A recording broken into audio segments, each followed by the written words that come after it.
Muy buenas noches a todas y a todos. Un gran saludo de parte del director Francisco Sierra, quien no nos puede acompañar la noche de hoy, y un especial saludo de parte del Seminario de Pensamiento Crítico Bolívar Echeverría, a todas y a todos los que están aquí para hablar de un tema que para nosotros resulta de gran importancia, no solo para Ecuador, sino para la región. Hemos visto esta semana los acontecimientos que se han dado en Argentina y en diferentes ciudades para tratar un tema que es grave, es algo que está sucediendo constantemente en nuestras sociedades: la desigualdad, la violencia, el maltrato. Es algo que no se ha logrado erradicar en esta construcción de repúblicas modernas. Entonces, desde un espacio como el Seminario de Pensamiento Crítico, creemos que es fundamental hacer una pausa para justamente analizar lo que se ha comprendido como normal en esta construcción de nuestras sociedades, para cuestionarla, y quiero agradecer por ello también la presencia de este nutrido panel, de la compañera y ahora amiga Susana Weppenstein, que por segunda vez nos acompaña, de Rosy Barbosa, de Alicia y de la secretaria institucional María Pesina, quien moderará esta mesa. Como les digo, espero que esta no sea ni la primera ni la última, sino que este tema invita a que sigamos desarrollando y trabajando más desde este espacio de pensamiento crítico. Así que los aportes y las ideas para futuras mesas son bienvenidas. Creemos que este es un tema que hay que darle mucho más palabra y mucho más espacio para la reflexión. Sin más, les dejo la mesa. Bienvenidos y muchas gracias por estar aquí. La invitación a participar y la organización de este simposio, que creo que es muy pertinente, no solo como ha señalado María aquí en Ecuador, lo es también en el resto de países. Bueno, yo voy a estructurar mi presentación en torno a algunas reflexiones que a mí me suscita el tema para el que nos han convocado, la reflexión sobre el sujeto político del feminismo, y bueno, que es un tema bastante amplio, y al hilo de esa reflexión voy a tocar algunos debates, algunas cuestiones que se están planteando en torno al futuro y al presente del movimiento feminista. Voy a tomar algunos ejemplos del Estado español, porque aunque aquí se señale que estoy vinculada a Flaxo, estoy ahora mismo como investigadora visitante de estancia de investigación en Flaxo, pero bueno, la realidad que más conozco y en la que estoy implicada es en la realidad de España, en concreto de Andalucía. Bueno, pues voy a estructurar un poco la presentación en torno a tres ejes que a mí me parecen significativos. El primero, la importancia de la perspectiva histórica, de la trayectoria del movimiento y del pensamiento feminista a la hora de pensar estos temas. En segundo lugar, apuntar simplemente algunos dilemas que siguen estando vigentes en torno al debate sobre el sujeto político del feminismo. Y en tercer lugar, pues algunas líneas respecto a otro de los ejes que se plantea en el panel, la cuestión de las alianzas, de cómo pensar la transversalidad de las luchas, etcétera. Bueno, en relación con la perspectiva histórica, yo creo que es importante tener presente, y sobre todo en relación a uno de los aspectos que aparece mencionado en el panel, la cuestión de las diferencias, para vincularlo al debate sobre el sujeto político del feminismo. Yo creo que hay que tener presente que hablamos de cuestiones que no son totalmente novedosas, que han pasado varias décadas desde que a finales de los años 70 y principios de los 80 se diesen debates de hondo calado en el seno del pensamiento del movimiento feminista en torno a cómo pensar el sujeto político, y debates que estaban ligados a las críticas que se hacía a un sujeto político que había sido pensado en términos universales y singulares.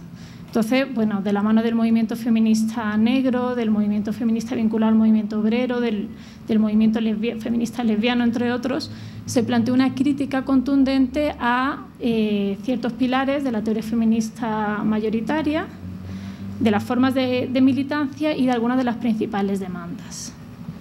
Entonces, si planteo que es importante tener en cuenta esta perspectiva histórica, es porque al menos en el seno del Estado español se han dado algunos debates, sobre todo en la última década, en torno a cómo las nuevas generaciones a veces están o estamos afrontando ciertos debates obviando toda la trayectoria con la que cuenta el movimiento del pensamiento feminista.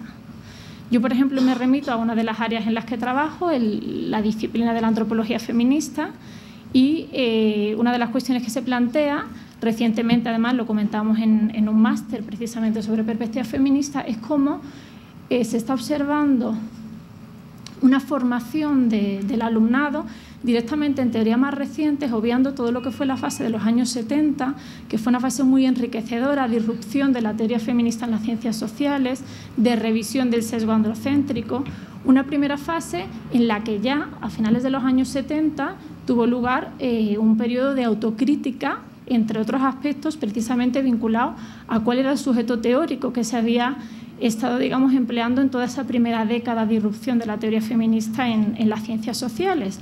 Un sujeto teórico histórico que estaba pensado en términos homogéneos y con un claro sesgo etnocéntrico. Entonces, si estas autocríticas comienzan ya en los años 70, creo que es importante pues, no aterrizar en las teorías feministas directamente en las teorías más recientes, sino enriquecernos de esa memoria histórica, porque como sabemos la memoria histórica pues, nos permite ubicarnos en el presente y orientarnos hacia el futuro. Pero claro, reconocer la importancia de estas aportaciones y de esta mirada histórica no significa obviar que nos encontramos ante nuevos escenarios y nuevas realidades. Por ejemplo, en el ámbito académico, el de la marginalización que sufrieron los estudios feministas en los años 70, que eran estudios no solo minorizados, sino efectivamente minoritarios. Cuando, por ejemplo, yo me incorporé a las investigaciones feministas, al menos en el Estado español, lo que se estaba dando era una expansión de los llamados estudios de género en un proceso de institucionalización de los llamados estudios de género. Y eso ha suscitado un debate que sigue hoy vigente y se han organizado varios simposios con el único tema de debatir precisamente algunas derivas de esta institucionalización. En la medida en que las instituciones públicas han incorporado el enfoque, la perspectiva de género como un eje prioritario, pues se han ido incrementando las investigaciones que incorporan esta variable, aunque muchas veces pues, aparece desconectada del movimiento político y del marco teórico que dio sentido precisamente al concepto de género.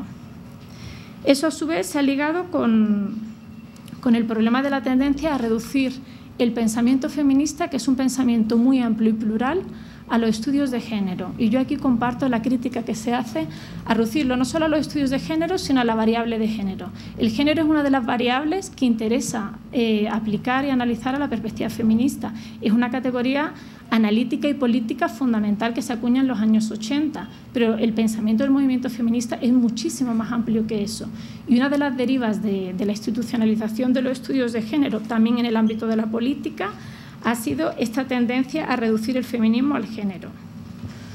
Otro de los debates que se plantean y que estamos dialogando a nivel generacional, y luego al hilo del debate podéis plantear vosotros en América Latina cómo veis este tipo de cuestiones, es que en las décadas de los años 70 y 80 había una vinculación muy fuerte entre la investigación académica que se planteaba desde el feminismo y el movimiento político. No solo porque la militancia se trasladaba a las universidades, sino porque los problemas que se consideraban científicamente relevantes estaban en sintonía con los problemas que se consideraban social y políticamente relevantes desde el movimiento. Y una de las cuestiones que nos plantean, por ejemplo, las generaciones más mayores, es que hoy en día hay una mayor desvinculación entre, digamos, las investigaciones feministas que se desarrollan en el ámbito académico, ligado también en parte a la institucionalización, que por otro lado, claro que ha traído muchas ventajas, o sea, no hay que entenderlo como una crítica, sino como uno de los peligros que quizá tenemos que revisar, ha sido esta desconexión. Y, en tercer lugar, otro de los elementos ligados a estos nuevos escenarios a los que me refería, que tenemos que enfrentar, es lo que se ha llamado el espejismo de la igualdad, ¿no? Que duda cabe que después de tantos años de implementación pues, de políticas, de trabajo de militancia, de trabajo desde distintos ámbitos sociales por erradicar las desigualdades entre los sexos, ha habido avances muy significativos. El problema es cuando esto se traduce en el espejismo de la igualdad y llega a plantear que el feminismo es algo obsoleto, que el problema de la desigualdad es un problema que ya está superado, por ejemplo, en las democracias europeas. Y esta cuestión es importante para pensar en el futuro, en las nuevas generaciones y en cómo crear una identificación con ese sujeto político del feminismo que considera que el movimiento del pensamiento es algo plenamente actual. Bueno, en segundo lugar, en relación con algunos de los dilemas que ha suscitado el debate sobre el sujeto político del feminismo y toda la crítica que vino desde finales de los 70 y los años 80, que ponía énfasis, y aquí me voy a centrar solo en uno de los aspectos de la cuestión de las diferencias, porque es un debate que tiene distintas vertientes. Me voy a referir sobre todo al peso que han adquirido las diferencias, o el énfasis que se pone en las diferencias que existen entre las propias mujeres y cómo esas diferencias pues, se traducen en formas de desigualdad social, pues, en función de la clase, del origen étnico y racial, de la orientación sexual. Estos debates que comenzaron hace muchos años, y no sé si Ros luego en su presentación va a hablar algo del feminismo negro, a mí me sigue pareciendo una aportación clave la que hicieron las feministas negras a nivel teórico y político en toda la década de los años 80 en este sentido. Este es un debate que plantea, por un lado, el problema de la representación, es decir, en qué medida los distintos colectivos de mujeres se sienten representadas en un sujeto político que hoy en día llamaríamos las mujeres y no la mujer. Y, en segundo lugar, el problema de la desigualdad interna y, por tanto, las divisiones que se generan dentro del propio movimiento en función de estas diferencias que se traducen en formas de desigualdad social, porque obviamente lo contrario de la diferencia es la homogeneización, no la igualdad, pero sí que es cierto que las diferencias nuestra sociedad las construye en términos de desigualdad social. Bueno, pues este énfasis en reconocer las diferencias que existen entre las propias mujeres, que viene de lejos, porque incluso pues, de la primera o la segunda ola del movimiento feminista, según la clasificación que se use, pues ya las mujeres feministas vinculadas más al movimiento sufragista y las feministas burguesas en relación con las mujeres vinculadas al movimiento obrero o las mujeres negras vinculadas al movimiento abolicionista a nivel político, ahí saltaron a la luz esas diferencias que había entre las propias mujeres y cuáles eran los ejes prioritarios para la lucha y para construir ese sujeto del movimiento feminista. Entonces, bueno, teniendo presente esa perspectiva histórica, voy a aterrizar en cómo en las últimas décadas han cobrado muchísimo peso, tanto a nivel político como a nivel teórico, el énfasis en las diferencias que hay entre las propias mujeres. Bueno, hasta el punto de que muchas corrientes se interrogan si realmente existe una forma de opresión común transcultural a las mujeres, si es posible y si tiene sentido construir un sujeto político, las mujeres, con capacidad de identificación y de representación colectiva, si podemos hablar de algo que signifique las mujeres como un elemento, digamos, que nos una y que sea la base de ese movimiento.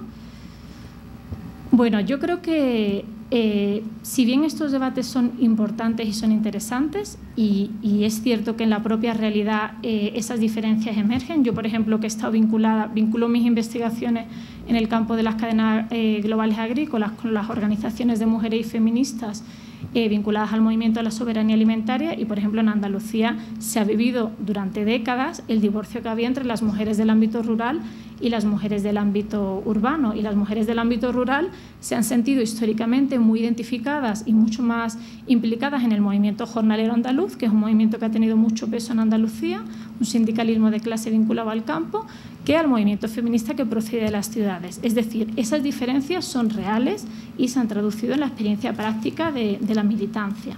Pero yo creo que tenemos que tener cuidado con cierta deriva a poner tal énfasis en las diferencias que lleguemos a cuestionar lo que es la base y lo que yo creo que daría sentido al pensamiento del movimiento feminista, que es la existencia de un sujeto político. La clave está en cómo construir un sujeto político que no sea excluyente. A mí, por ejemplo, me gustan, entre otras, las reflexiones que plantea Chandra Mohanty, que es una teórica poscolonial y que hace una crítica pues, bastante fuerte a la teoría feminista mayoritaria y neoliberal y muy ligada al feminismo blanco, pero que al tiempo que ella es de las que niega que exista una forma de opresión común transcultural, ella cree que las experiencias vividas de los distintos colectivos de mujeres y las distintas experiencias de dominación y subordinación impiden pensar en esa experiencia de opresión común transcultural, pero al mismo tiempo que pone eso sobre la mesa, insiste constantemente en lo que ella denomina las formas de solidaridad transfronteriza y los canales para construir un sujeto político del feminismo desde lo que ella llama la política de la ubicación. Es decir, cómo reconocer las diferencias al tiempo que encontramos esos espacios de encuentro. Creo que negar, como plantean algunas corrientes y algunas autoras, por ejemplo, hace poco, el año pasado, estuvo unos encuentros en Madrid que negaban la existencia de un sujeto político llamado las mujeres, porque realmente no hay nada que nos una desde una perspectiva así más constructivista. Yo creo que nos puede llevar a un callejón sin salida.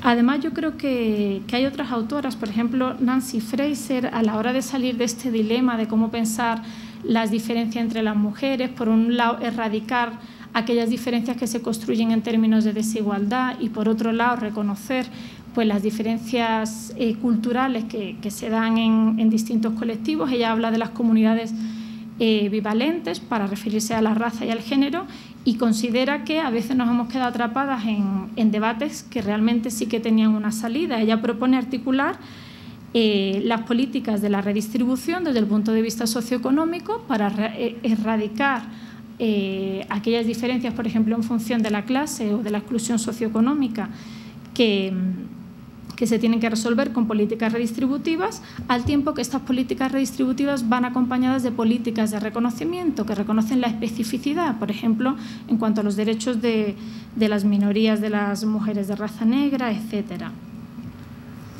Y en tercer lugar, en relación con la última cuestión que quería plantear, que tiene que ver con el tema de las alianzas.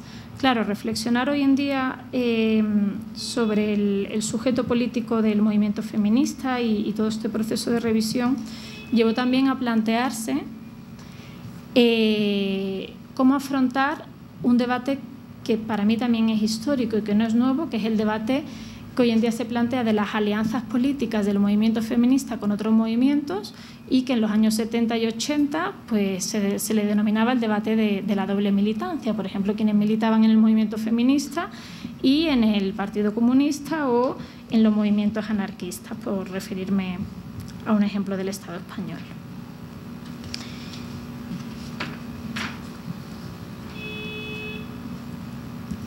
Bueno, pues por un lado yo creo que hoy en día nos encontramos en una situación bastante privilegiada en tanto en cuanto contamos con cierta perspectiva para valorar los aportes y los límites que han tenido esas políticas de alianzas que han tenido lugar durante varias décadas. Y por otro lado, estamos observando, al menos por ejemplo en el Estado español, cómo se están reactualizando esas políticas de alianza en el seno de los nuevos frentes comunes de lucha.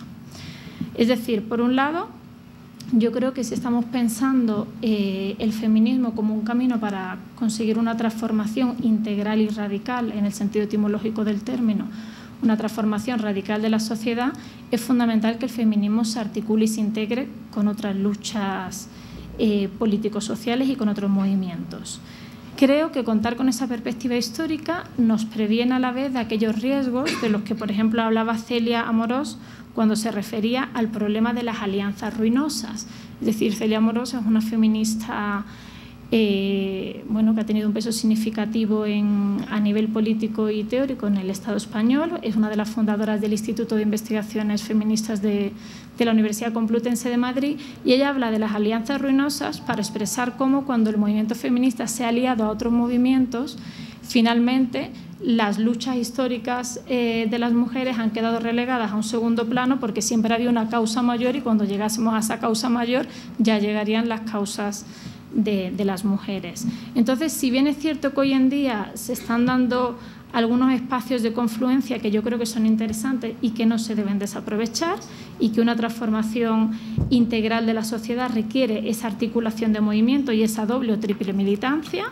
Pensemos en mujeres que militaban pues, en el movimiento feminista lesbiano y en el movimiento pues, de orientación marxista o anarquista. creo que sí que tenemos que repensar seriamente la manera en la que se establecen esas políticas de alianzas para que las demandas feministas no sigan quedando relegadas a un segundo o tercer plano. A ello se suma la actualización de un debate que tampoco es nuevo, que es si debemos de apostar por estrategias sectoriales o transversales. Sin duda, hoy en día está asumida la importancia de la transversalidad de las luchas y la importancia de incorporar la perspectiva feminista de manera transversal, ya estemos hablando en el ámbito de las instituciones públicas, en el ámbito de los movimientos sociales o en el ámbito académico. El problema de la transversalidad también se conoce, es que a veces se diluye la incorporación de esa perspectiva feminista. Entonces, quizá se podría, en lugar de plantearlo como términos dicotómicos, se podrían articular medidas transversales con luchas que sigan siendo sectoriales.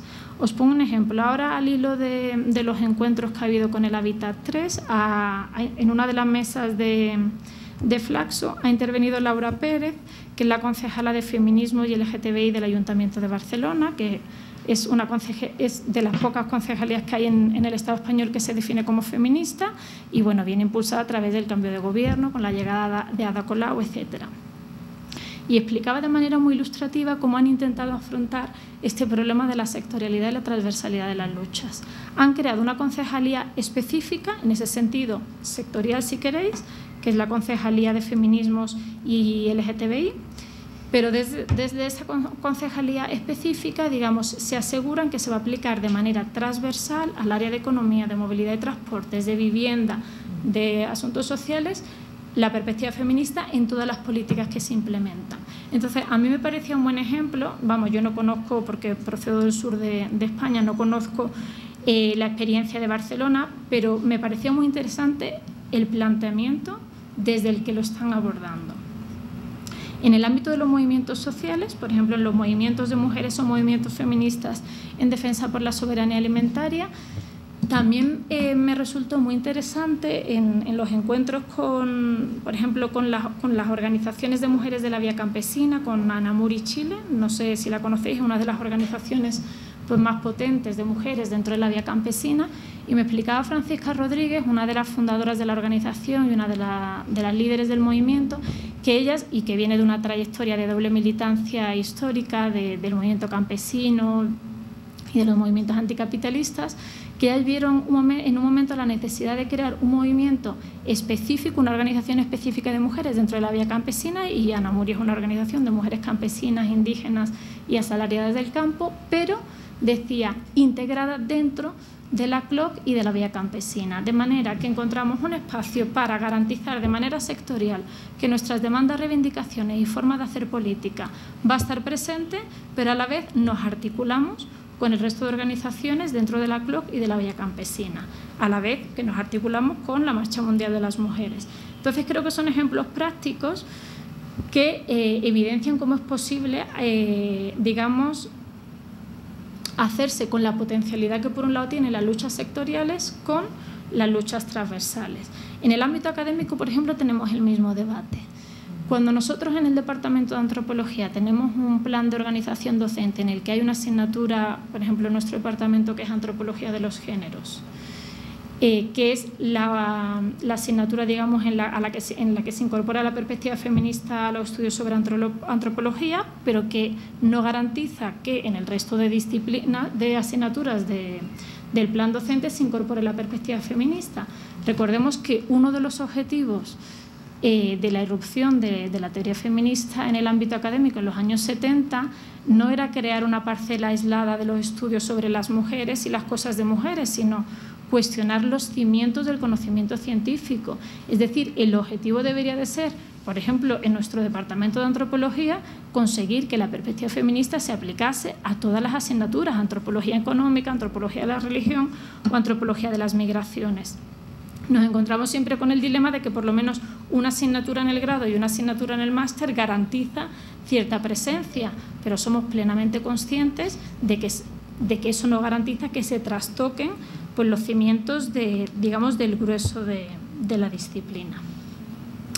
Y por último, en relación con esta cuestión de la alianza de los movimientos, creo que otra cuestión clave para repensar la configuración del sujeto político del feminismo hoy en día es sin duda tener en cuenta cómo se están estableciendo estas alianzas de los movimientos a partir de la integración entre lo local y lo global, en un contexto en el que las redes feministas globales cada vez adquieren más peso, la apuesta por agendas feministas a nivel internacional están ocupando un peso muy significativo y en el que paradójicamente desde hace ya bastantes años se están creando espacios de encuentro a nivel global en el que las diferencias entre las propias mujeres paradójicamente son mayores por la diversidad de actoras que se reúnen en esos encuentros, y a pesar de esa presencia de mujeres con experiencias de vida, con demandas y con situaciones de partida muy diferentes, se están creando muchos espacios de encuentro que permiten construir redes internacionales y un sujeto político del feminismo poco excluyente. Lo hemos visto ahora en algunos de los encuentros del hábitat, tanto oficial como alternativo, y por ejemplo en relación con el caso que os comentaba antes de Andalucía y el divorcio que ha habido durante muchas décadas entre las mujeres del entorno rural y las mujeres del entorno urbano, precisamente, sí, voy a acabar con esta idea, precisamente ha sido gracias a las redes internacionales vinculadas a los movimientos por la soberanía alimentaria que se han empezado a construir alianzas mucho más fuertes entre unos colectivos y otros. Y entonces, en ese sentido, yo creo que deben de aprovecharse el potencial que nos ofrecen para seguir repensando y construyendo este sujeto político del feminismo que aunque sin duda tiene que ser consciente de las diferencias, de las desigualdades, etcétera, yo creo que tiene que aspirar a encontrar esos puntos en común de lucha. Muchas gracias. Bueno, buenas tardes, buenas noches con todos y todas, aunque la RAE ya nos dijo que no hay cómo decir todos y todas y los y las, así que somos el último bastión, seguramente, el evento de hoy. Y primero agradecerles a ustedes por venir a esta charla, a este conversatorio, agradecer a CIESPAL, al Seminario Permanente del Pensamiento Crítico Latinoamericano, en el cual he tenido el gusto de participar ya una vez y debo haber sido taquillera, entonces me invitaron una segunda vez y estoy bien encantada. Así que muchísimas gracias, Julio, y María, me hiciste sentir un poquito vieja. Nada, ya tengo, o sea, la ex estudiante es la que presenta, imagínense. Yo tengo que aclarar que yo estudié vieja, ella sigue siendo joven. Sí, no, ya estamos ahí, ¿no? Debe ser. Igual. Y por supuesto agradecerles a mis colegas por acompañarnos también el día de hoy. Bueno, la verdad es que acepté hacer esta charla, pero el momento en que vi el título me dio un pánico, o me dieron múltiples pánicos, y esto tiene que ver en realidad con qué plantear como el eje central o el tema central para la presentación de ahora. Y me quedé pensando en el título, ¿no? El sujeto político del feminismo, diferencias, transversalidad y alianzas. Y pensé primero, ¿no? Estamos hablando de un sujeto, uno solo. Estamos hablando de un feminismo, uno solo. Obviamente estos son algunos de los debates que por fortuna Alicia ya ha cubierto en gran medida en su presentación y que, como ella misma lo indica, tienen una larga trayectoria, y entonces tendríamos que empezar o repasar o recuperar algunos aspectos de esa larga trayectoria, larga e importante trayectoria, que es una trayectoria política, como lo indicó precisamente Alicia. Para mí fue difícil escoger entonces un solo tema y he decidido organizar mi presentación alrededor de algunos retos y acercamientos desde y sobre el feminismo, de manera bastante amplia y general, para luego aterrizar en una discusión sobre un tema político que me inquieta y me preocupa de manera particular en este momento, que ya mantengamos la expectativa hasta ese momento. Ya les cuento de qué se trata y veamos si coinciden conmigo en que es algo que nos debe preocupar. Entonces, es difícil definir el feminismo, y para mí más difícil limitar qué es un o el o la sujeto político del feminismo. El feminismo lo tomo yo, lo aplico más bien como un conjunto de ideas y también como una serie de movimientos políticos ligados a temas que podríamos de manera muy amplia conectar con la subordinación de las mujeres, pero también con temas de justicia, de identidad, de lenguaje, toda esta discusión sobre las, bienvenidos, bienvenidas, todo este tema, ¿no? Es en parte, tiene que ver con estas luchas, con estos cuestionamientos. Tiene que ver con las relaciones entre hombres y mujeres y con personas que no se identifican ni como hombre ni como mujer. Tiene que ver con la participación política, con el acceso a educación, con el mercado laboral, con el acceso a la salud, con los efectos diferenciados entre diversos sujetos en la sociedad, con el tema de las violencias, con el tema de las sexualidades. Es decir, verdaderamente es amplísimo, ¿no? Es como podríamos decir nuestra existencia, nuestra vida misma, nuestro pensamiento mismo. En ese sentido estoy encantada de que sea parte de este seminario el haber incluido esta sesión y que ojalá tengamos muchas más oportunidades de tratar algunos de estos temas. Entonces, más que definir, lo que quisiera es plantear algunas áreas, algunos temas centrales que me parecen interesantes rescatar para nuestra conversación de hoy, y obviamente estamos abiertos y, como María explicó, esperamos sus contribuciones y sus inquietudes y preguntas también. Me parece el primer punto que quisiera rescatar es que el feminismo es un lente analítico, o yo lo entiendo como un lente analítico y teórico. En ese sentido también como una postura política, porque las gafas que nos ponemos, en este caso estas bonitas gafas que me regaló mi madre, nos enseñan y nos ayudan a identificar algo del mundo, ¿no? No es separado del mundo empírico, no es algo que existe en una cajita separada de la cual de vez en cuando abrimos y decimos, este membrete me calza, o este tema lo abordo desde el feminismo. Es una totalidad frente a cómo podemos entender y analizar el mundo. No está, desde mi perspectiva, no se reduce a un solo conjunto de problemas, a pesar de que empecé con un listado, pero ese listado abarca todo y no se agota, ¿no? Entonces no lo veo como solo inquieto o solo dedicado a un conjunto de problemas, a un conjunto de temas o a unas poblaciones específicas.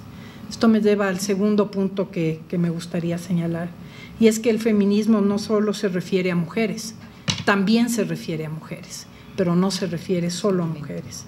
Aunque parte del principio de que las mujeres pasamos y hemos pasado históricamente por opresiones, violencias, desventajas particulares, si lo político pasa por muchos temas y por muchos filtros, no podemos reducir este acercamiento a un solo grupo de personas, que en sí mismo, tal como lo indicó Alicia, y estoy segura que escucharemos más en la siguiente intervención, es en sí mismo diverso y múltiple.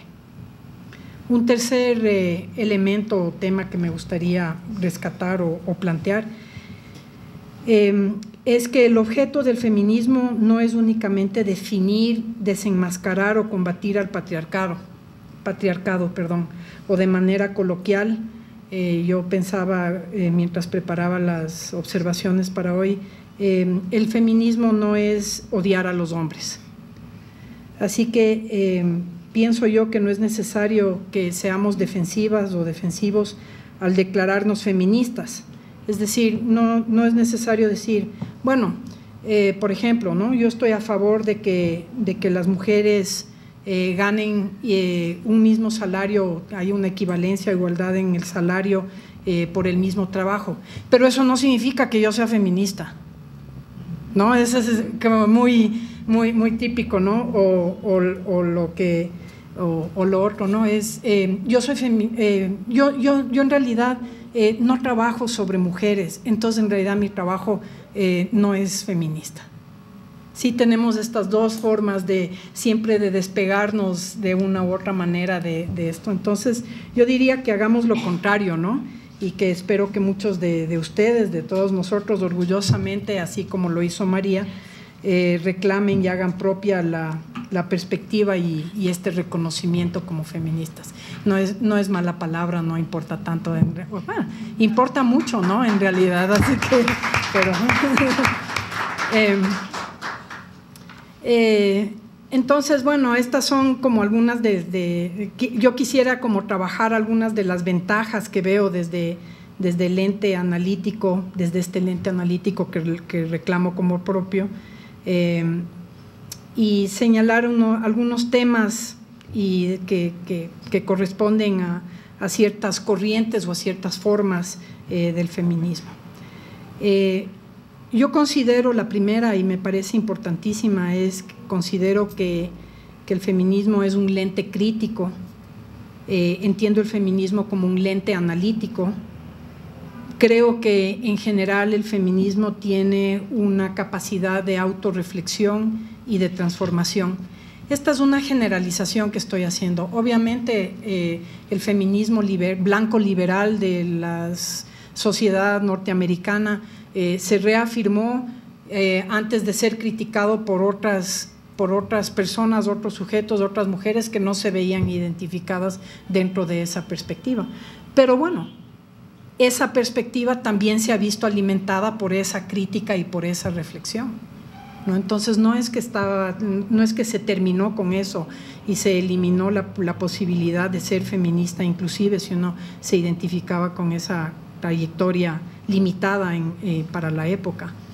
Entonces hay algo del feminismo que permite una crítica a su propia trayectoria, y esto es algo muy importante de rescatar y que no necesariamente vemos en muchas otras tendencias analíticas. Tiene la capacidad de cambiar, tiene la capacidad de autorreformarse y de avanzar, digamos, hacia áreas que todavía no las tenga totalmente incorporadas y definidas. Esto no significa que sea un proceso sin luchas y que sea sin costuras, ¿no? Hay heridas graves que han pasado a través de este movimiento.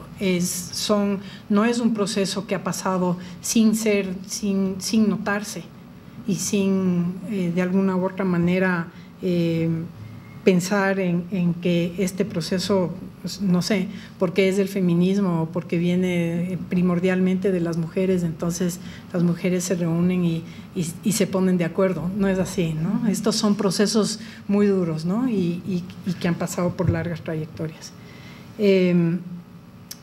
Lo que sí me parece es que una vez que uno se piensa a sí misma o a sí mismo como feminista, cambia la mirada para siempre del mundo.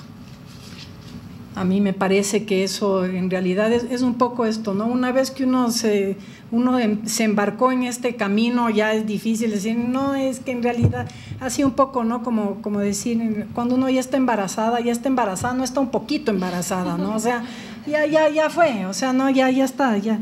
Entonces yo sí soy de la perspectiva de que en realidad cuando uno adopta este lente analítico crítico, difícilmente uno se desprende de eso, lo va transformando y lo va mejorando o teniendo otras perspectivas, pero difícilmente se desprende. Entonces, para mí esa verdaderamente, en parte creo que esto tiene que ver con el hecho de que soy educadora, maestra, y me parece que parte de mi responsabilidad no es crear militantes feministas, sino darles las herramientas, los lentes analíticos que los estudiantes y que las personas mejor decidan que les ayuda a entender el mundo. Pero una vez que uno adopta algo como el feminismo, me parece difícil cambiar. Creo que hay otras tendencias que uno sí puede desprenderse más fácilmente. Un segundo punto de las ventajas del feminismo es que yo considero que el feminismo es una perspectiva poco arrogante. Y en este sentido no quiero decir, o no significa que no haya feministas muy arrogantes. De ninguna manera estoy sugiriendo, ¿no?, que lo uno excluye lo otro. Pero me parece que esta perspectiva basada precisamente en esta autocrítica y en este proceso crítico de las feministas es lo que ayuda o ha permitido el producir lo que Donna Haraway llama conocimientos situados, lo cual en realidad es una propuesta muy significativa y muy importante, porque el conocimiento situado es un conocimiento que no busca ser un conocimiento dominante, precisamente no lo es.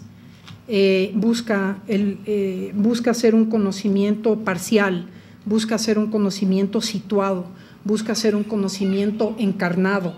No es una verdad absoluta, no es una verdad universal y no es una verdad ni un conocimiento inocente, es un conocimiento político.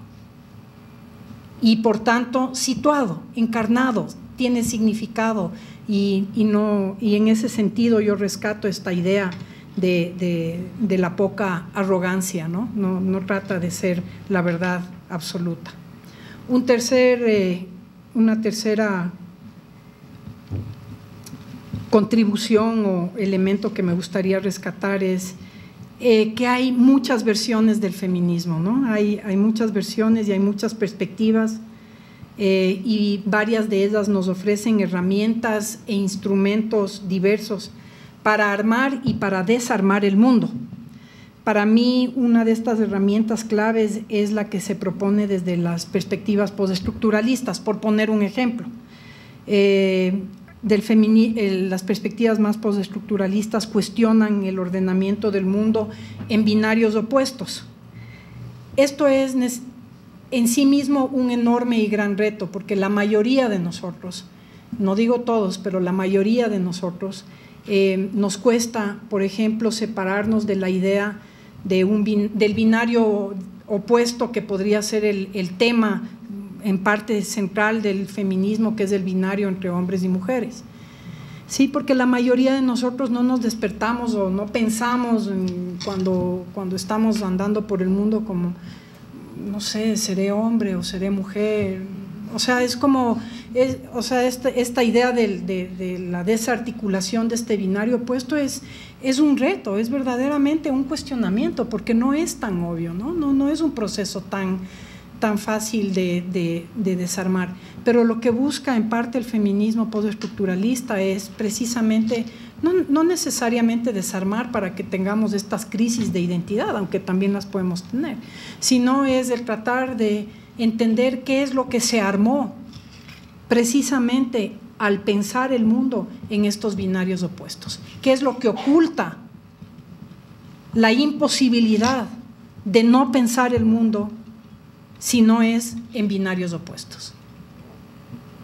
¿Sí? No sé si ahí hice un juego ahí de palabras que no fui muy clara, me disculpan, pero podemos hablar un poquito más de eso. Entonces, es un gran reto que esto de los binarios opuestos o desarmarlos, que nos obliga a buscar y analizar cómo funcionan ciertos órdenes, ciertos sistemas, más que reducirlos a soy lo uno o soy lo otro, sino tratar de entender qué es lo que funciona.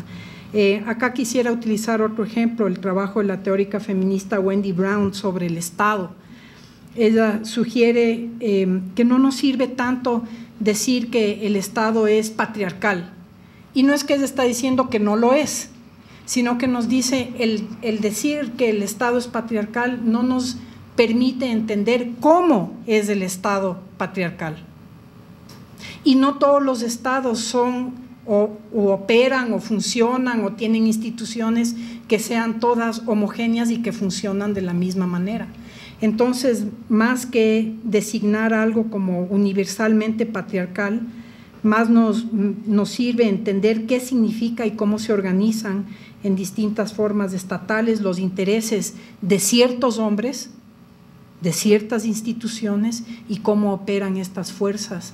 Entonces me parece una excelente herramienta, ¿no? Un instrumento, un reto, porque en realidad es más fácil decir, Estado patriarcal, odia a las mujeres, no se preocupa de los intereses, pero no es tan fácil en realidad designar eso, ¿no? Acá hay varios temas que podemos hablar. Y otro que solamente voy a mencionar, pero que me parece y que es también a propósito de cómo estamos como medio en moda hábitat, ¿no? Estamos así como, ¡guau! Seamos hábitat. Pero lo que es interesante, además de hábitat, que escuché en conversación de pasillo, es que de las… y después regreso a mi ejemplo, sino que se me ocurrió otra cosa con lo de hábitat. De las 170 mesas y eventos que hubo oficiales en hábitat, solo 3 fueron temas de género.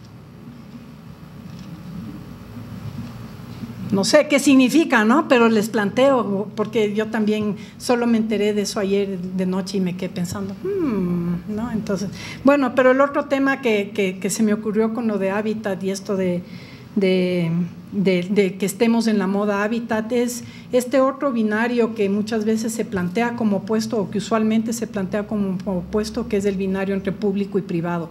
Y cuando pienso ¿y por qué la conexión con hábitat? ¿No? Porque en realidad tiene que ver con temas desde cómo diseñamos espacios públicos a cómo diseñamos espacios llamados privados, por ejemplo, nuestros hogares, que tienen que ver con temas feministas, ¿no? ¿Por qué la cocina usualmente está detrás de una puerta separada en un cuartito aparte?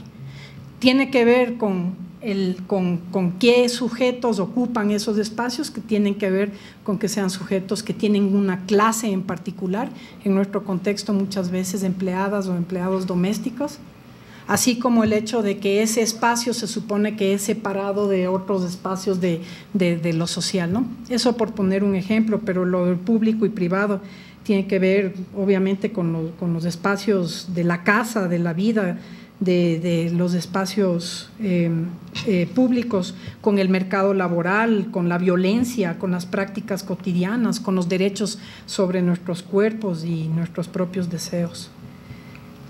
Entonces, de hecho, algunas observaciones como muy amplias no reflejan necesariamente la complejidad de los temas con los que estamos confrontados desde los feminismos, y de ninguna manera quiero sugerir que el feminismo es en sí mismo virtuoso, porque no lo es, pero yo sí defiendo que el feminismo provee una clave analítica y crítica y que las posibilidades que nos ofrece políticamente son particularmente interesantes o posiblemente interesantes.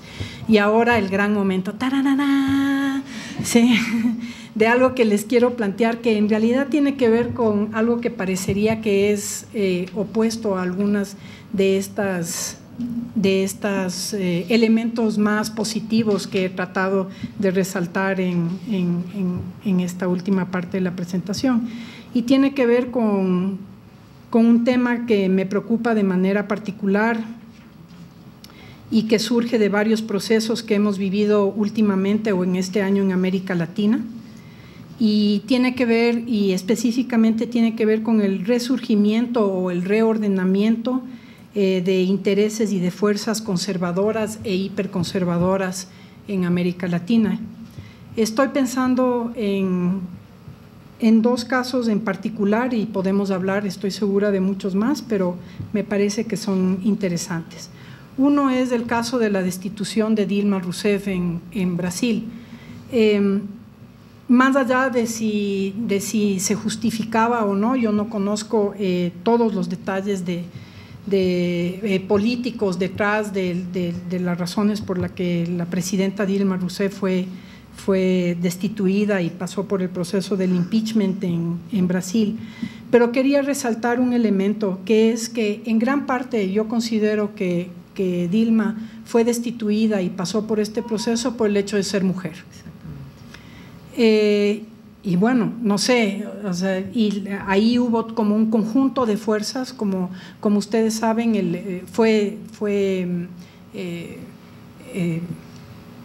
reemplazada por un presidente hiperconservador, por Temer, que es hiperconservador, después de haber tenido a una presidenta mujer electa en elección popular en Brasil.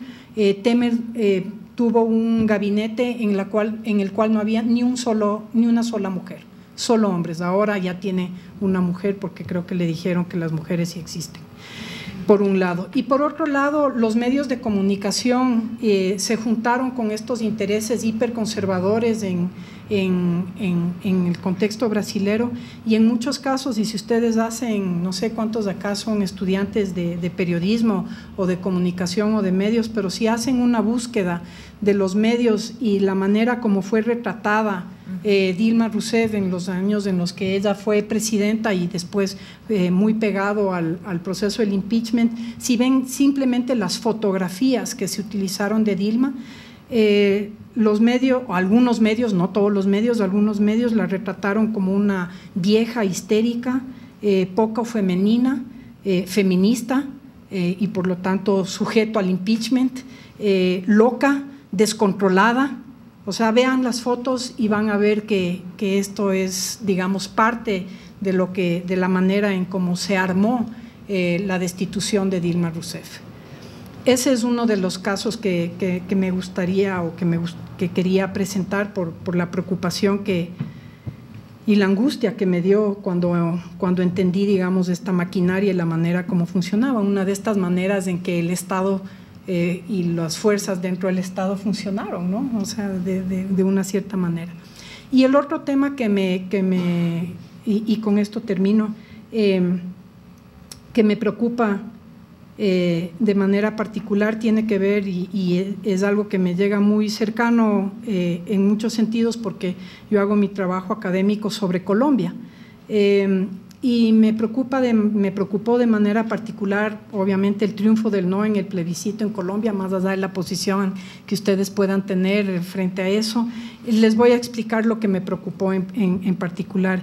Y es, no sé cuántos de ustedes vieron que después de que ganó el no, el jefe de la campaña del no, le hicieron una entrevista en el que él orgullosamente dijo, bueno, no, lo que nosotros, dijo, esta fue la campaña más barata y más efectiva que hemos hecho. Entre otras cosas, nos alejamos totalmente de la discusión sobre los acuerdos para meter temas que indignen a la población.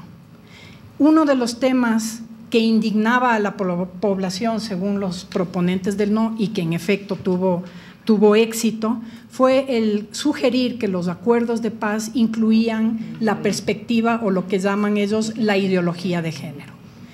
Y me puse a investigar un poco esto de la ideología de género, porque obviamente no es exclusivo al proceso colombiano. El presidente Correa también ha hablado de los peligros de la ideología de género. En el caso colombiano, y otros presidentes y otros contextos también han hablado de esta idea del peligro de la ideología de género.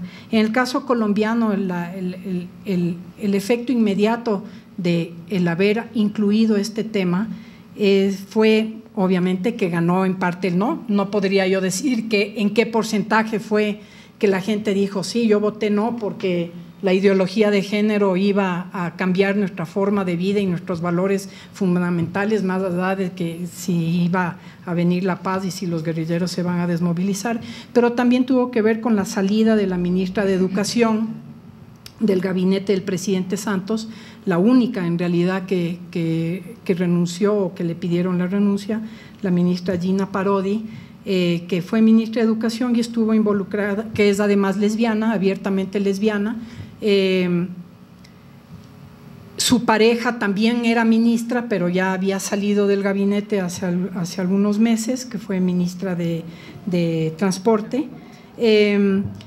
Y el caso de Gina Parodi fue particular porque se le acusó en gran parte la pérdida del no por haber elaborado, se supone, unas cartillas de educación sexual en los cuales en realidad la campaña del no se encargó de desinformar y de mezclar ahí unos panfletos homoeróticos belgas. Entonces dijeron, esto es lo que les están metiendo a los niños, ¿no? Que está bien el ser homosexual, que la familia, que no sé qué. Bueno, le cortaron la cabeza a Gina, ¿no? O sea, le acusaron de la ideología de género. Entonces, ¿qué es esto de la ideología de género? Y aquí me baso en el trabajo de Julieta Lametre, que una periodista y académica colombiana que escribió algo cortito y que voy a leer por razones de tiempo rápidamente. Entonces dice ella, el término ideología de género, a pesar que aquí lo usan también las iglesias cristianas, se refieren a iglesias evangélicas, ¿no? ¿Sí? Es hasta donde le puedo seguir la pista propio de la Iglesia Católica. Bajo la anterior administración de los papas Juan Pablo II, Benedicto XVI, siendo Benedicto XVI parte importante del gobierno de Juan Pablo II, se usó a menudo a esta expresión, que ha perdido vigencia, pero no desaparecido bajo Francisco. Es más, no ha desaparecido bajo Francisco. No estoy en concordancia con Julieta, pero les sigo leyendo.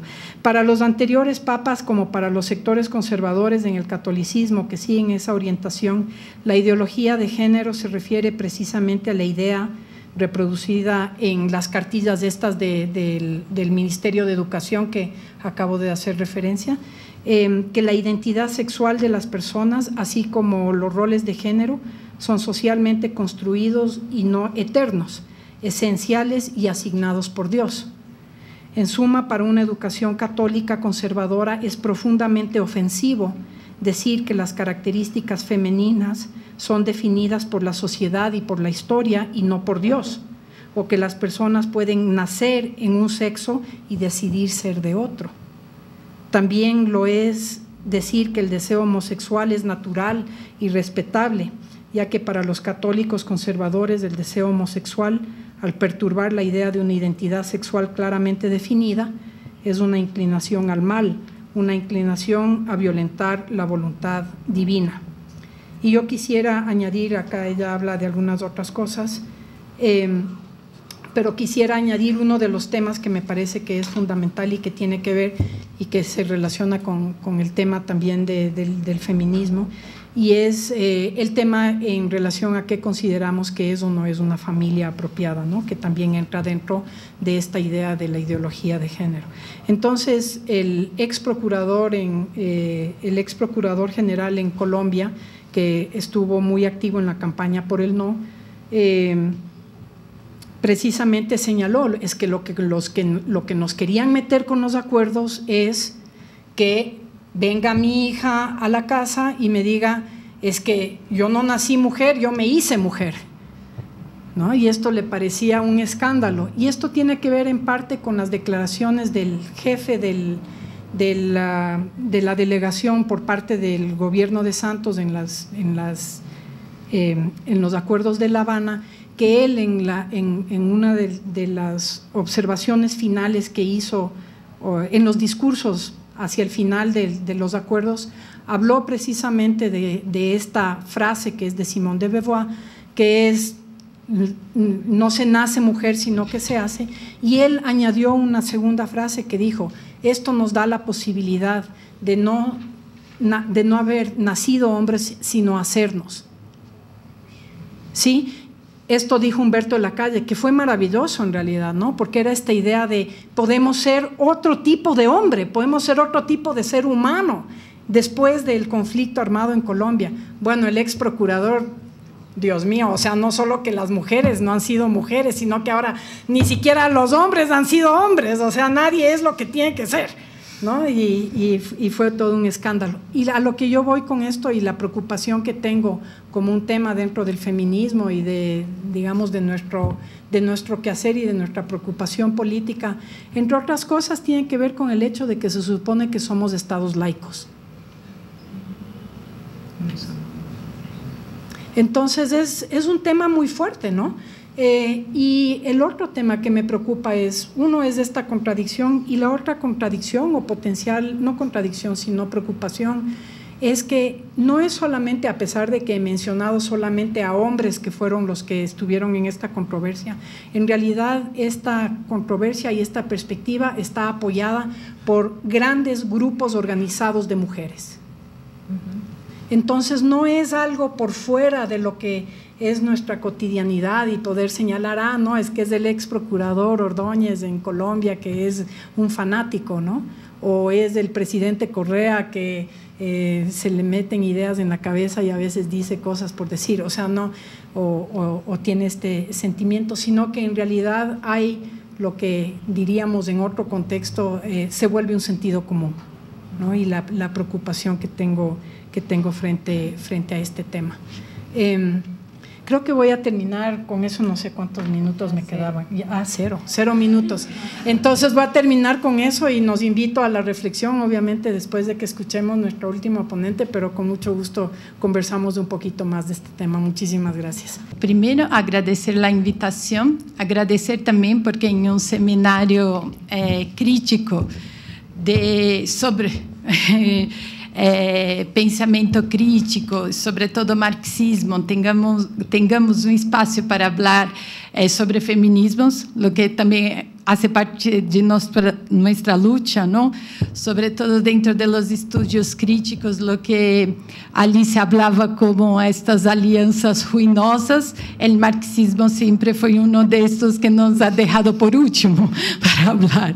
Então, por isso é muito importante estarmos aqui, mas eu não poderia começar a falar primeiro, sem falar de lo que ha passado o último 8 de outubro, a Lucía Pérez, em Argentina, em Mar del Plata, uma menina de 16 anos que foi violada hasta a morte. E por isso, muitas de nós estamos de negro hoje, porque ayer a Argentina hizo paro general, onde, bajo uma lluvia colossal, miles e miles de pessoas foram repudiar este ato de violência, coisa que já basta, não? Não podemos mais com tanta violência. Agora, para falar, então, também da violência, eu sempre he trabalhado em minha vida sobre estas intersecções, não? Como a raça e o gênero se conformam para criar hierarquias e desigualdades, hasta chegar a uma das mais grandes violências que pode existir, que é deixar que pessoas sobrevivam cada uma destas noites de inverno, de verano, em la calle. E aqui hoje temos o prazer, por isso de Habitat 3, de ter duas das pessoas que mais admiro em esta luta de los movimentos sociais por la dignidade de las pessoas que vivem em situação de calle. Maria Lúcia, de Brasil, queria que todos lá hicieran uma palma. Graças, Maria Lúcia, por estar aqui. Uma mulher negra de Brasil com todas suas forças desde la calle. E Horácio Ávila, de Argentina, que também está aqui hoje. Graças, Horácio. Muchas gracias.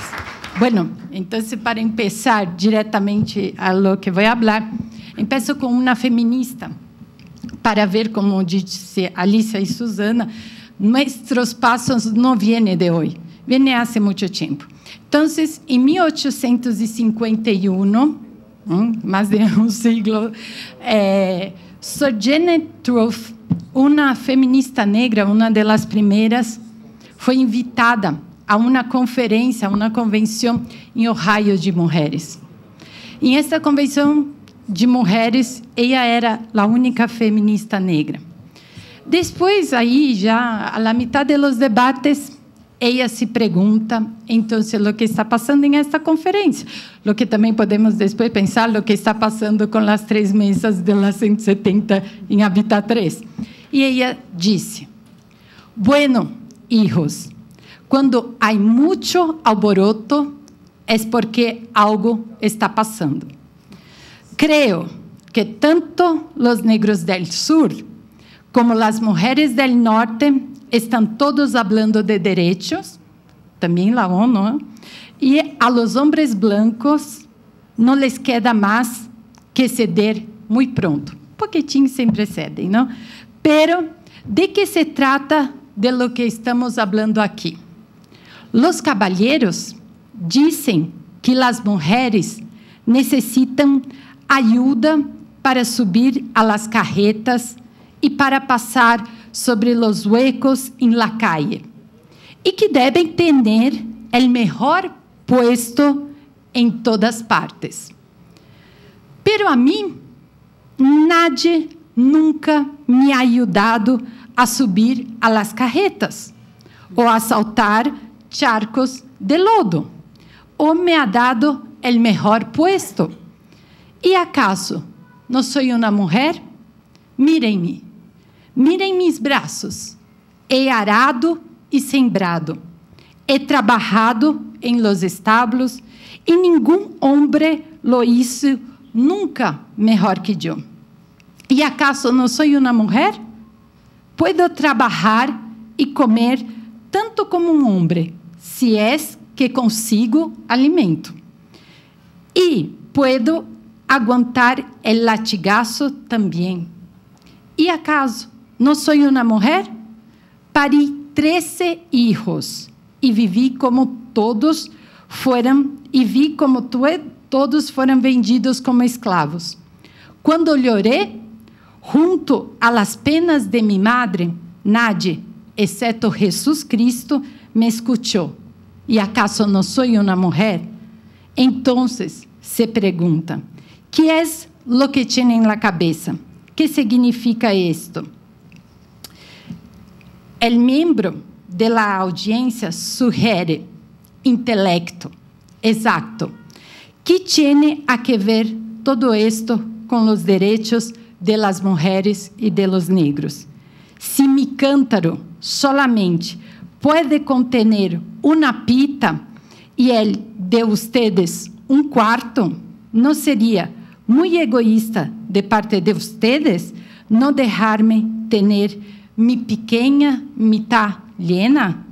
Entonces, el pequeño hombre vestido de negro dice que las mujeres no pueden tener tantos derechos como los hombres, porque Cristo no era una mujer. ¿De dónde vino Cristo? ¿De dónde vino Cristo? De Dios y de una mujer. El hombre no tuvo nada que ver con esto. Entonces, esto es para empezar a hablar estas formas, ¿no?, que nosotros estamos llamando de intersecciones que pasan y que, ¿por qué son tan importantes para nosotros en términos de clase social, que es una de las cosas tan importantes del marxismo? Porque el género en nuestra sociedad cumple un papel muy importante en jerarquizar, en crear desigualdades que, vistas de estas formas, mantienen las personas donde deben estar, ¿no? Entonces, en esos días, otra vez del Hábitat 3, porque está en nuestro corazón, en el tráfico y ahí a todo momento, solo se habla de eso. Entonces, pensamos que en una sociedad donde lo bueno se define en función de los beneficios y no de las necesidades humanas. Ayer, en la charla que ha tenido David Harvey en el Mercado San Roque, ha dicho una cosa muy interesante. Le ha dicho, mira, si vamos a escuchar lo que está hablando Hábitat 3, ahí al grano, lo que está hablando es que la ciudad de hoy y hace 20 años es una forma de inversión, es un producto, es una mercancía. La ciudad no son las personas no tienen nada que ver con eso. Entonces, esta es la forma de ciudad, ¿no?, que nos están planteando. Entonces, siempre que existe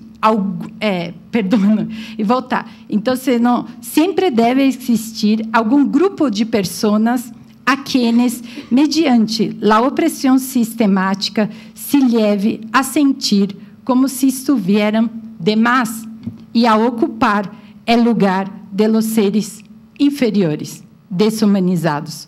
Ustedes já podem imaginar quem são essas pessoas, não? Que estamos falando aqui, e de essas hierarquias, porque outra coisa interessante que hemos percebido aí no mercado de São Roque foi que quando barramos para escutar a conferência, a parte de afuera do mercado, que não está tão protegido por a organização vecinal que já existe aí,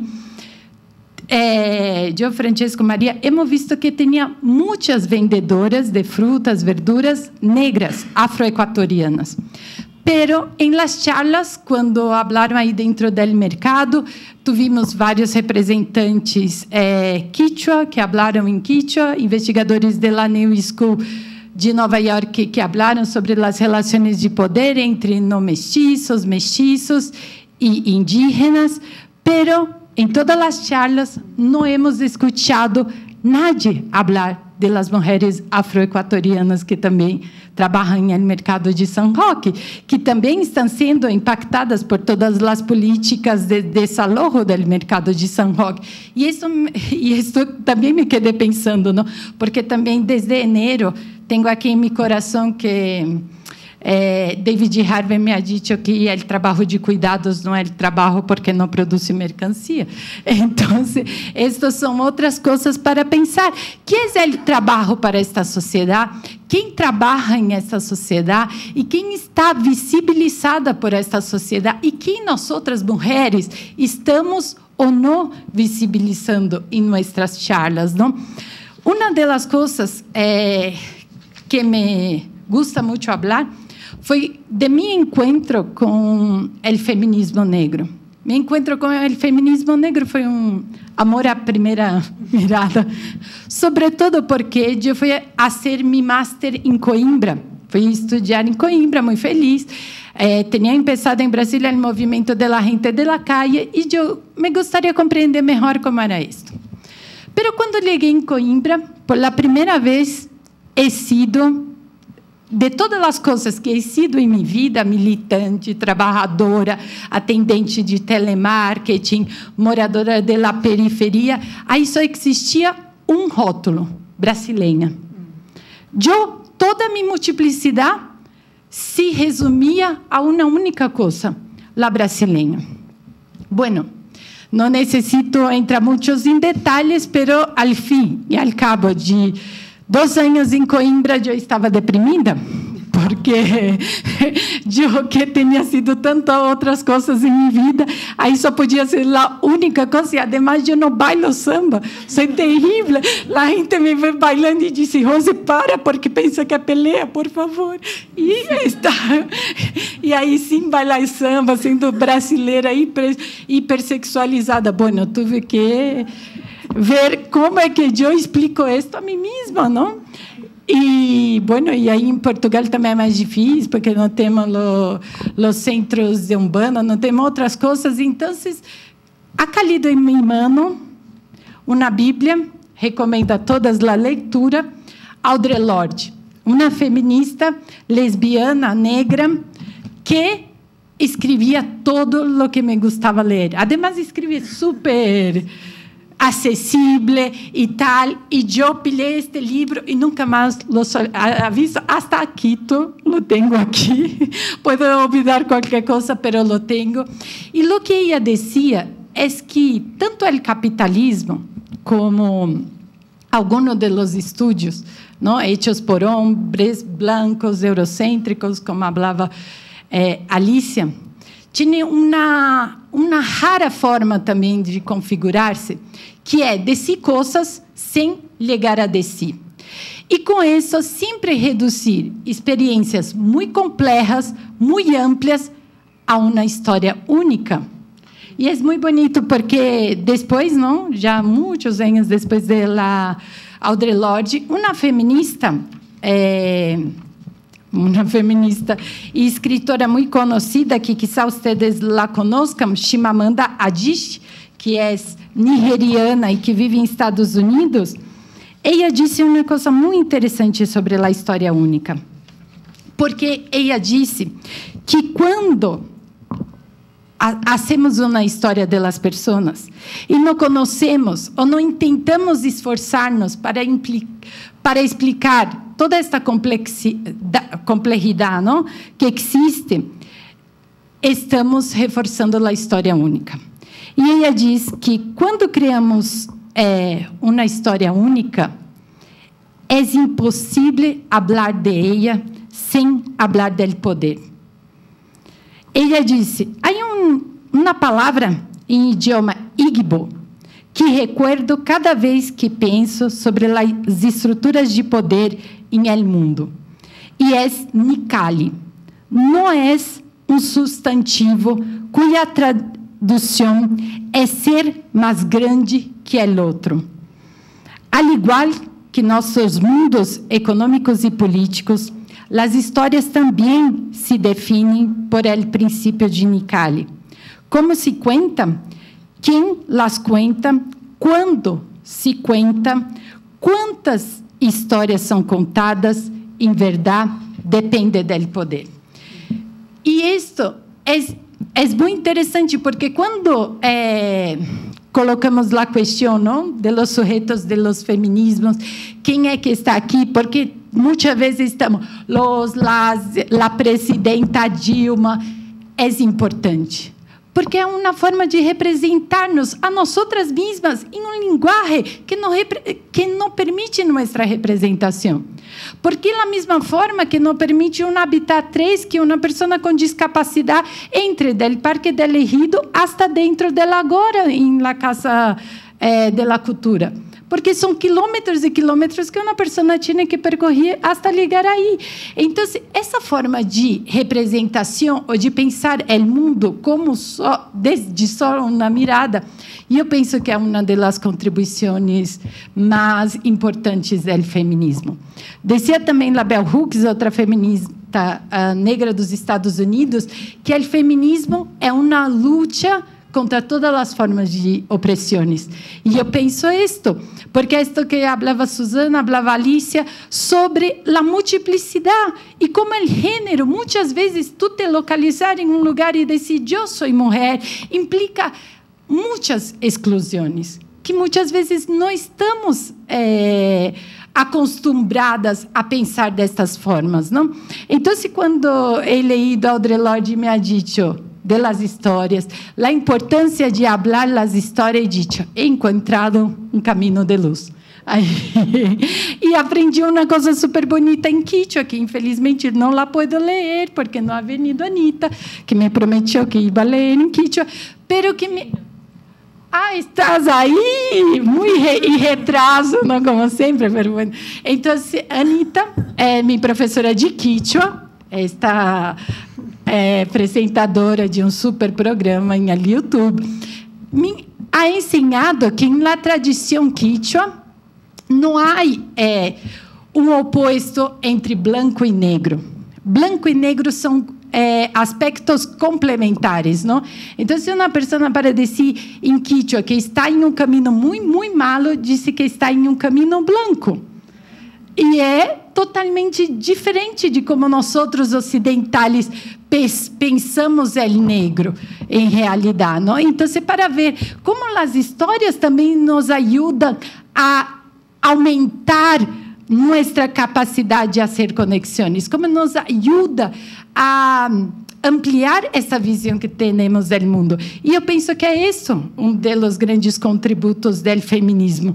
Como a autocrítica nos ha hecho chegar hasta agora, o feminismo desde o início foram formas de luta, não? Penso que para as mulheres, bueno, para muita mais gente, pero nunca foi uma história fácil. Então, com isso, nós aprendemos muito mais do que caminhar transformando, não? Sempre aprendemos a caminhar como objetivo, caminhar para que algo se dê de alguma forma. Então, dentro disso e dentro da solidariedade, eu penso que também temos uma lição importante, que é como esta ciência que também estamos acostumados tanto, para entrar um pouco mais especificamente já. Já as epistemologias feministas, que é a forma da produção do conhecimento, como tantas vezes nos hicieron crer em las diferenças, em la forma como um discurso, por ser científico, tem um poder de, digamos, de convencimento maior, não? Porque se eu digo, Maria, mas isto é científico, tu sabes que os negros são inferiores. E essa foi a ideia de raça. E tanto tempo. Mas por que hoje, em 2016, a ideia de raça continua tão importante para a produção do conhecimento? Porque ela continua sendo operacional ao capitalismo. Ela continua sendo importante para criar estas hierarquias. E muita gente crê que isso é ciência, que não é uma forma de sesgo, não sei em espanhol, pero uma forma de como distorcionar a realidade. Exatamente. A gente nos diz em Brasil a todo momento, os negros são peligrosos, e as encuestas científicas nos dizem que 58% de los alzados com arma de fogo são hechos por negros. Pero uma coisa interessante é que não foram nunca negros que han hecho estes estudos. E é esta a questão da ciência. Por isso que também me quedo feliz de ter sido invitada a esta mesa, porque eu penso que quando nós falamos desde nosso lugar, temos um pouco mais de pudor de falar algumas tonterias, não? Porque sentimos em la piel lo que é a realidade e tentamos a partir de lo que Susana ha colocado. Isso é o pensamento encarnado. Este é o conhecimento situado. Este que tu produzes com tu próprio corpo, de tus vivências. E isso também é uma forma de conhecimento. Porque, para terminar, porque a Maria me ha dito que tenho 5 minutos. Le damos 5 más, ¿no? Damos 5 más. Del conhecimento encarnado. Agora me olvidei. Pero iba por aí. De la questão de como a produção do conhecimento é tão importante. Temos a nosotras e nosotros mesmos falando e como falar nos dá um certo rigor. É porque também me fui a Portugal, porque tinha uma beca da Fundação Ford. A Fundação Ford é uma grande organização. E dia me ha venido em São Paulo um chico que militava comigo em el Partido dos Trabalhadores, quando eu era del partido, e me ha dicho, pero Rose, tu vas aceitar uma beca da Fundação Ford para estudar em Portugal estes capitalistas que sempre nos han explotado. Bueno, este chico, amigo mío, hasta hoje, é um chico de uma família tradicional de São Paulo. Su padre deve ter 8 pisos em regiões que tienen la gente com mucha pasta. E minha madre era uma costureira. Mi padre era um zapateiro. Eu trabalho desde os 14 anos de idade e nunca iba a ter plata para estudar sem uma beca Ford em Portugal. Então, é de aí que estamos falando, de situar-nos desde nossa realidade, demonstra outro tipo de conhecimento e outro tipo de, digamos, de ligada a lo que sea a realidade. E, bueno, pero para finalizar isto, e como pensamos que nenhum conhecimento é inocente, nenhum conhecimento é ingênuo, como já dizia também Susana e Alicia, e como todos estes conhecimentos estão mesclados a muitas coisas, interesses, produções, centros de estudo, todo isso. Queria terminar com uma provocação de nossa Audre Lorde, que dizia uma coisa muito interessante, que era que as ferramentas del amo nunca vão desconstruir a casa del amo. Então, queria invitar a vocês agora como podemos pensar como destruir a casa del amo, não utilizando as ferramentas que ele nos ha dado hasta agora.